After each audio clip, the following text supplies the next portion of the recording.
This is Black Critique, back at you again.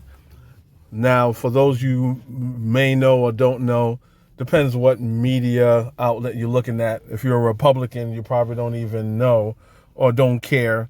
You know, they're not going to highlight certain things when their king is being caught red-handed again with misconduct, again breaking multiple laws and so on and so forth.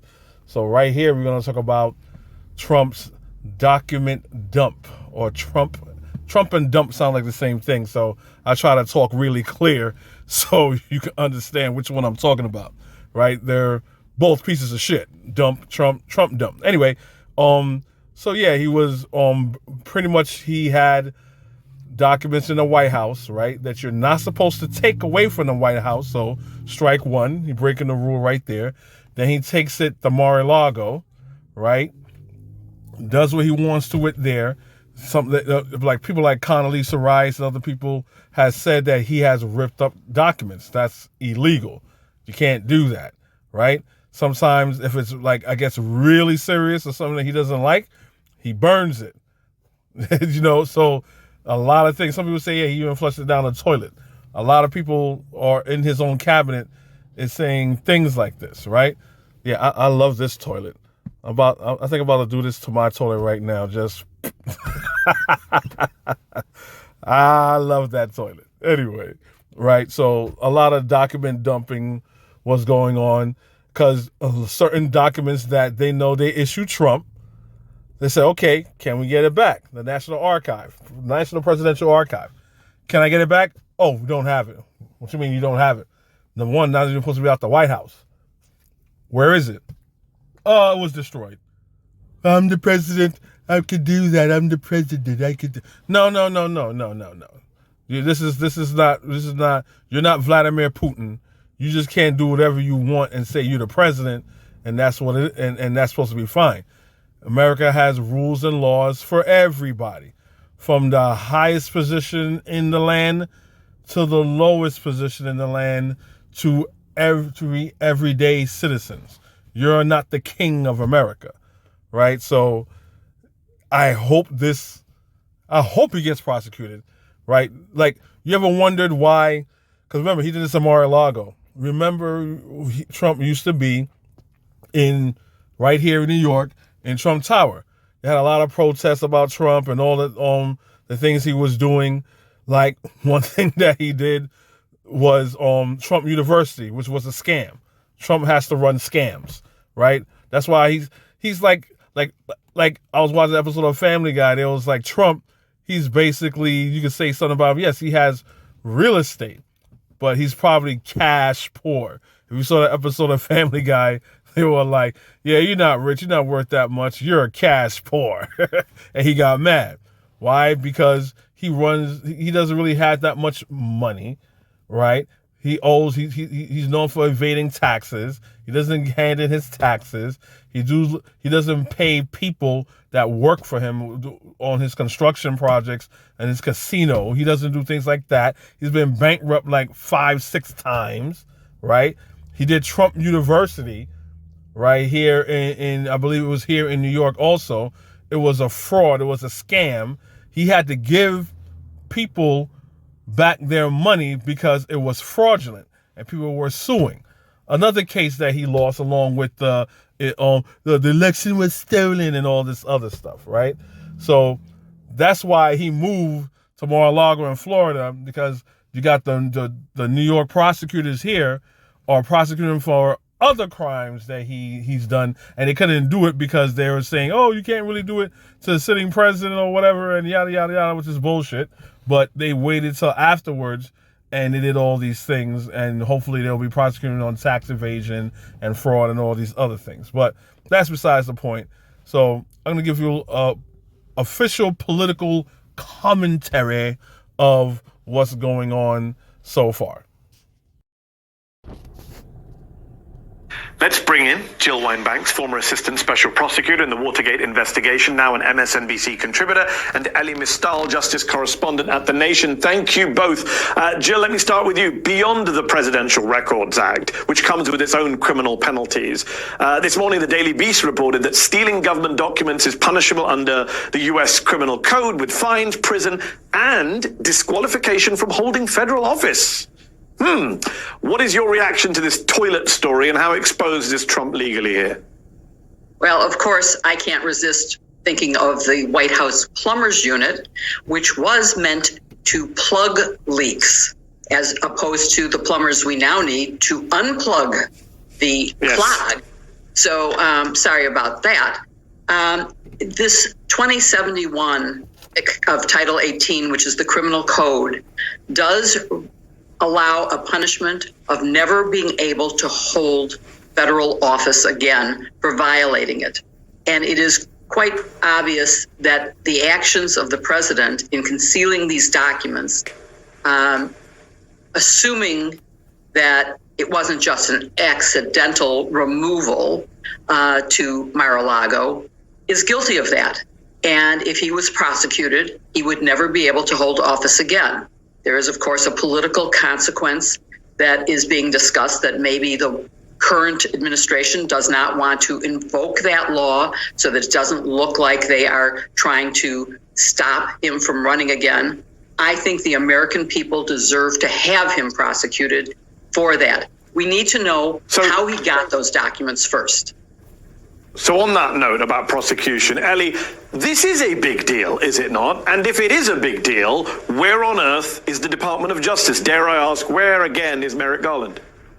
Yeah, this is the constant question we come back to, right? Like, no matter what happens in the news, no matter what new information we learn in the public sphere, and we never have an insight to whether or not the Department of Justice is taking things seriously and is moving forward with expeditious speed on an investigation into these potential crimes. And I don't know that this will be any different. Yes, we now know the Department of Justice has been asked to look into this by the National Archives. Have they looked into this? Are they going to prosecute this to the fullest extent of the law? Remember, folks, and I hate to wah-wah, but like spoliation, which is fundamentally what we're talking about. We're talking about the destruction of evidence that might have been important, right? Even if you could get them on spoliation, these are fines usually, right? These are not go to jail crimes. The National Archives, Donald Trump clearly violated the Presidential Records Act. But as we know, or as we should know, the Presidential Records Act has no teeth.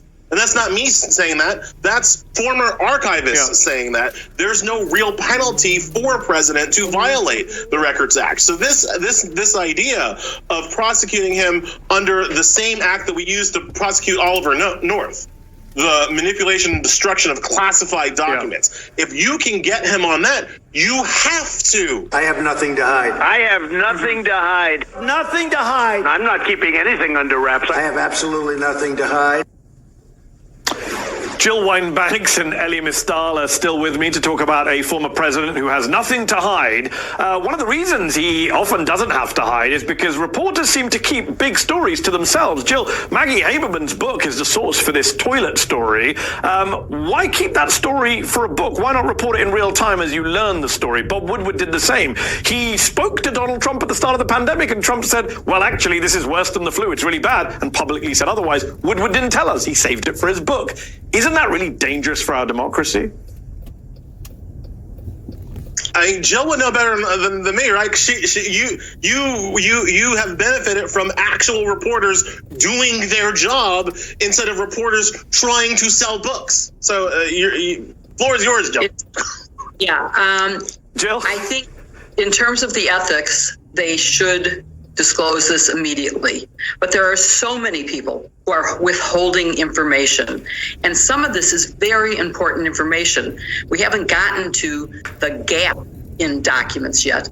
But this, again, goes back to Watergate, when one of the big turning points in the public reaction to the crimes was when we discovered an 18-minute gap in one of the tapes, where a recording in the White House had a big gap in it.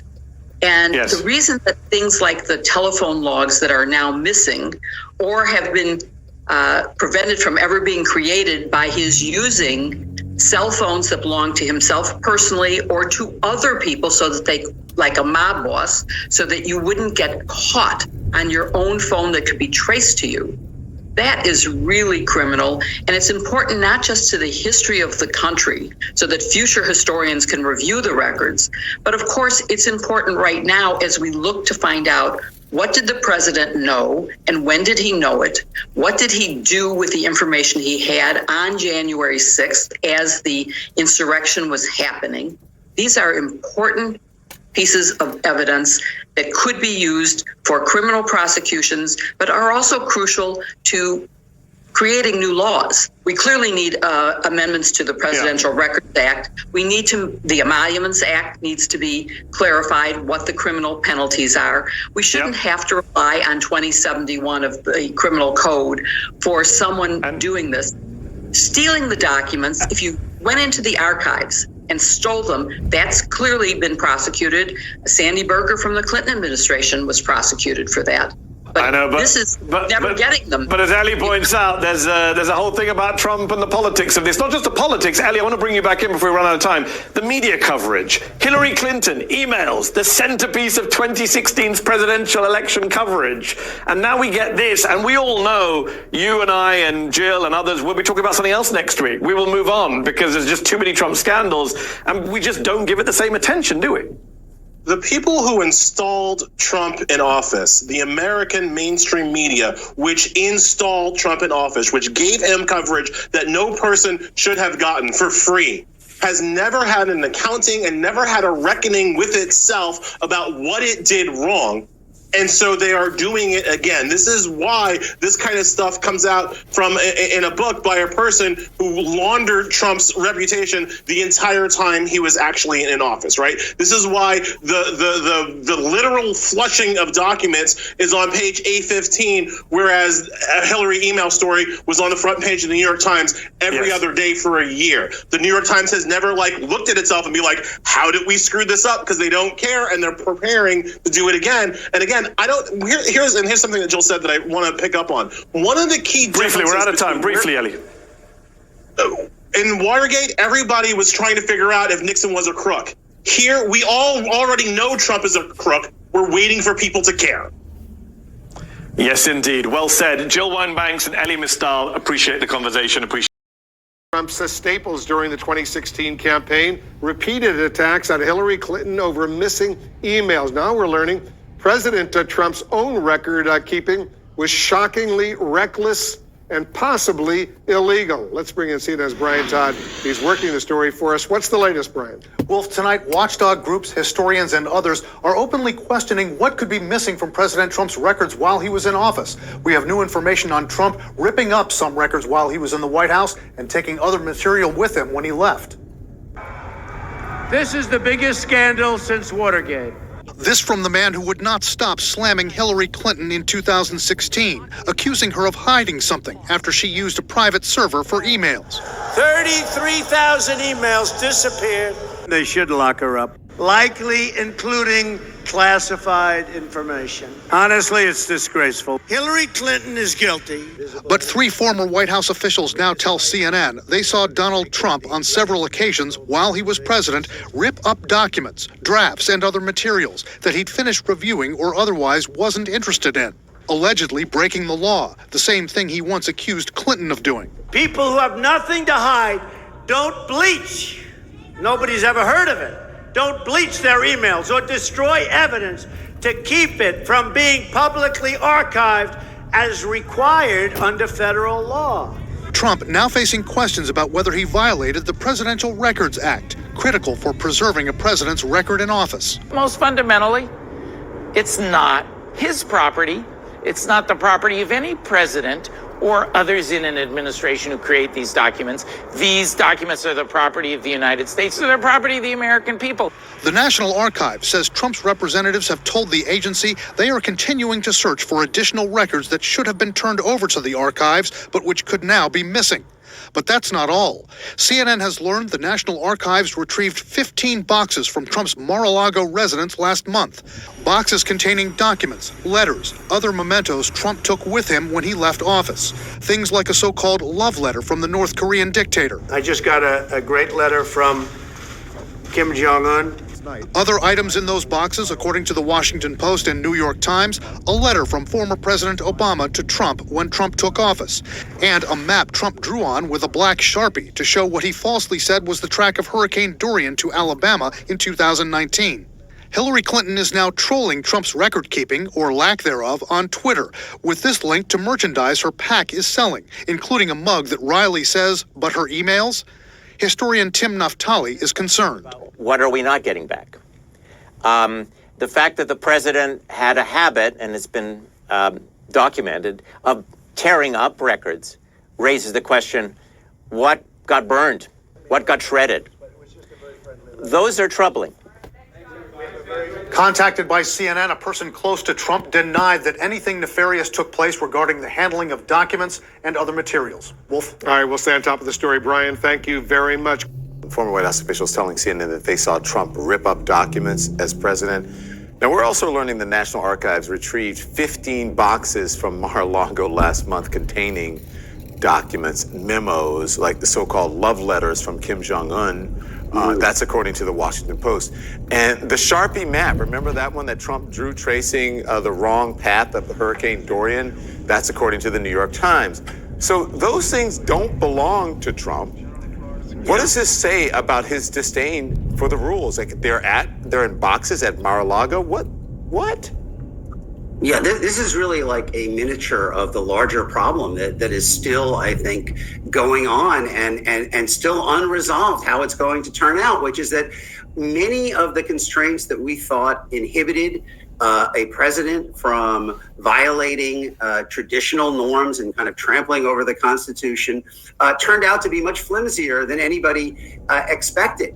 And Trump showed on everything from firing inspectors general to this, defying the Records Act, that he was willing to openly defy what had seemed to be, impenetrable barriers before. And to the extent that he is able to get away with that, you are basically inviting more of it in the future. And so on all of these fronts, whether it is, the question of whether the Justice Department is truly investigating his role in January 6th, to these open and repeated and flagrant violations of the Records Act, the core question is there going to be any accountability, any consequences? Because if not, you will see even more of the barriers that seemingly were there in the past just simply melt away in the future. Brian, but destroying official documents, that is against the law and something that Trump accused your former boss of doing during the 2016 campaign. Remember this? 33,000 emails disappeared. People who have nothing to hide don't smash phones with hammers. They don't. People who have nothing to hide don't bleach. Nobody's ever heard of it. Don't bleach their emails or destroy evidence to keep it from being publicly archived as required under federal law. She also and her staff destroyed some of her 13 different phones, but this time with a hammer. I mean, it's got to be galling for you to listen to that. You've brought so many fond memories back for me, Don. Thank you. To Ron's point, one of the reasons why that email matter became such a dark cloud over Hillary Clinton's head throughout 2016, unfairly, I believe, is because federal law enforcement officials at that time saw fit to launch a true, deep federal investigation into that email setup that she had. And not only that, they decided to disclose it publicly, which was a rather extreme step. But they made a calculation that in order to preserve confidence in the rule of law, we have to visibly throw the book at Hillary Clinton and keep the public in suspense for a year about whether we might bring charges about her, when any serious, credible law enforcement official behind the scenes was telling you they knew that there was never going to be any charges brought against her. And yet you're seeing the opposite approach being taken with Donald Trump, who called the Secretary of State of Georgia trying to change election results in that state and has openly incited an insurrection at the Capitol on January 6th. Here, federal law enforcement officials in Donald Trump's case are giving no hint that he's facing any consequences, any investigation. There's been no whisper of any interview that he or senior Trump family members are being brought in to be questioned by federal law officials. Number of observers have said it's quite strange a year in that we're not hearing any peep of any grand jury proceeding that seems to have Trump as its target. And so am I surprised that he's feeling fine to flout the Presidential Records Act? Of course not, because he's getting away with having incited an insurrection and try to overturn the results of an election. So I just think that we need to see a stepped-up response from Merrick Garland here, or else we're going to see continued reckless behavior from Donald Trump if he runs again in 2024. I just remember the conservative media and the bleach bit and the hammers and where's the shredder and the scissors and the ripping? Where are those stories about Donald Trump? Well, might that have all been in bad faith, Don? That would be hard to believe. Thank you both. See you soon. Forget that also the Trumps, Ivanka Trump, Jared, and other Trump associates in his cabinet also was doing the same thing that Donald Trump was claiming that Hillary Clinton was doing. They all did this. As you can see here in the Rolling Stone article, other news articles you can check out for yourself. I'm just giving you a base here. So they all were doing it. They all were doing it.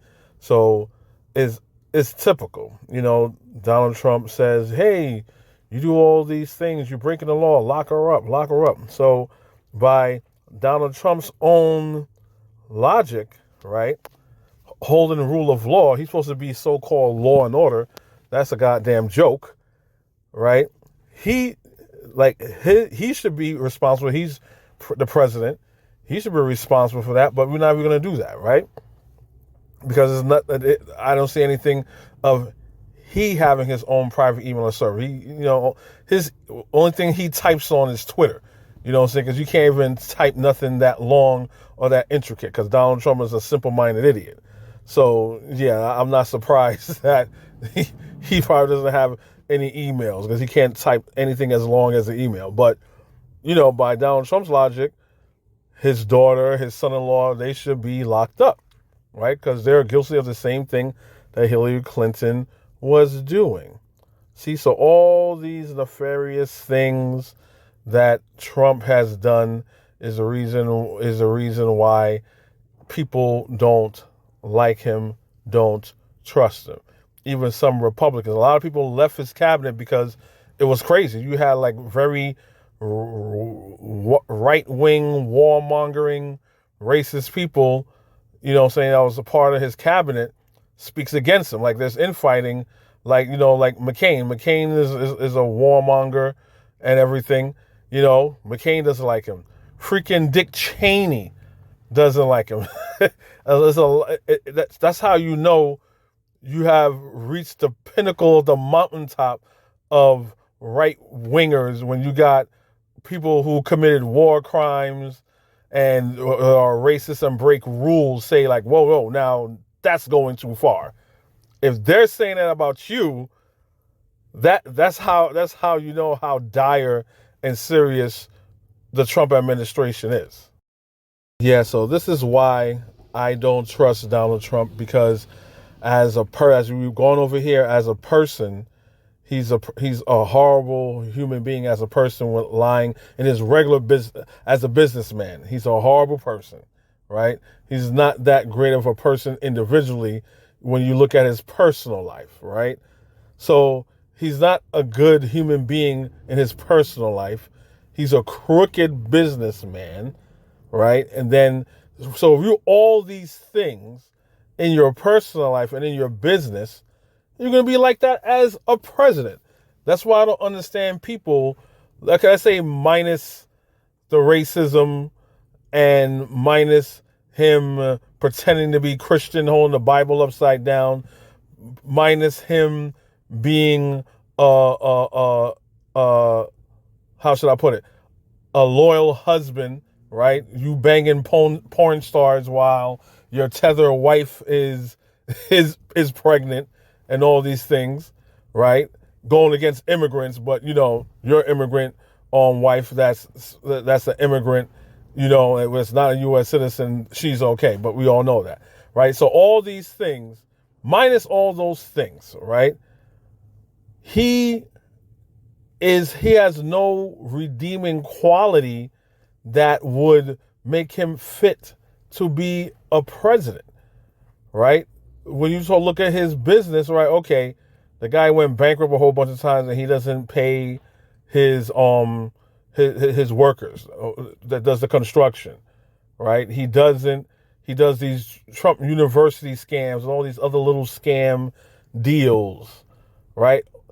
So how is that a good quality as a president? He's conniving, he's two-faced, and he does a lot of illegal things. How is that a person of integrity, a person that's honest? You wouldn't trust someone like that to paint your house, right? But you're gonna have someone like this be a president?